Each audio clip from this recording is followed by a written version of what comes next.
crenças anteriores das pessoas.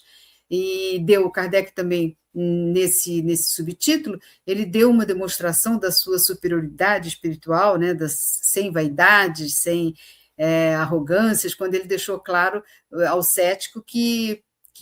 não tinha nenhum mérito, né, ele não criou um só princípio do Espiritismo, e que seria um erro dizer a doutrina de Allan Kardec, e o Espiritismo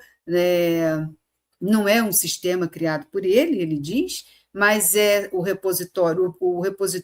dos ensinos dos espíritos elevados, e disse também que ele diz: eu vi, observei, coordenei e procuro fazer compreender aos outros aquilo que compreendo, e esta é a parte que me cabe. Então, nada contém que não seja a expressão do pensamento dos espíritos elevados, né, que são os ministros de Deus, os agentes da vontade de Deus, e que nada na doutrina tem que não tenha sido por esses espíritos examinado.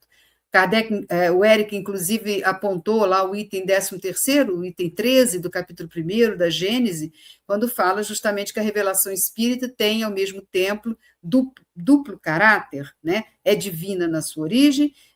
e da iniciativa dos espíritos, e a sua elaboração é fruto do trabalho do homem, daquele que ficou encarregado de dar a ordem, a distribuição metódica das matérias, assim como as notas e a forma de algumas partes da redação, ou seja, Allan Kardec. Assim, nós encerramos na semana passada esse último título, esse subtítulo, Elementos de Convicção. Nós vamos entrar agora para o subtítulo Sociedade Espírita de Paris.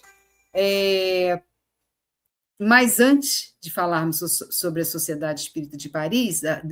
do subtítulo mesmo, né, das perguntas do cético, nós vamos falar rapidamente de como surgiu, né, a tão falada Sociedade Parisiense de Estudos Espíritas, que nós mencionamos, é mencionada e nós falamos sobre ela ao longo dos estudos, né?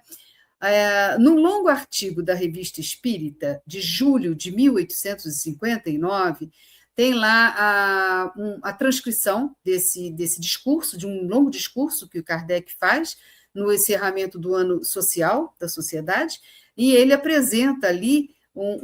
ele diz que é um curto resumo da marcha e dos trabalhos da sociedade. Na realidade, é um artigo bem longo. E ele começa justamente contando que a sociedade não se formou por um desígnio premeditado, e nem foi um projeto preconcebido, né? Não, mas ele explica, e ele vai dizer lá, é muito interessante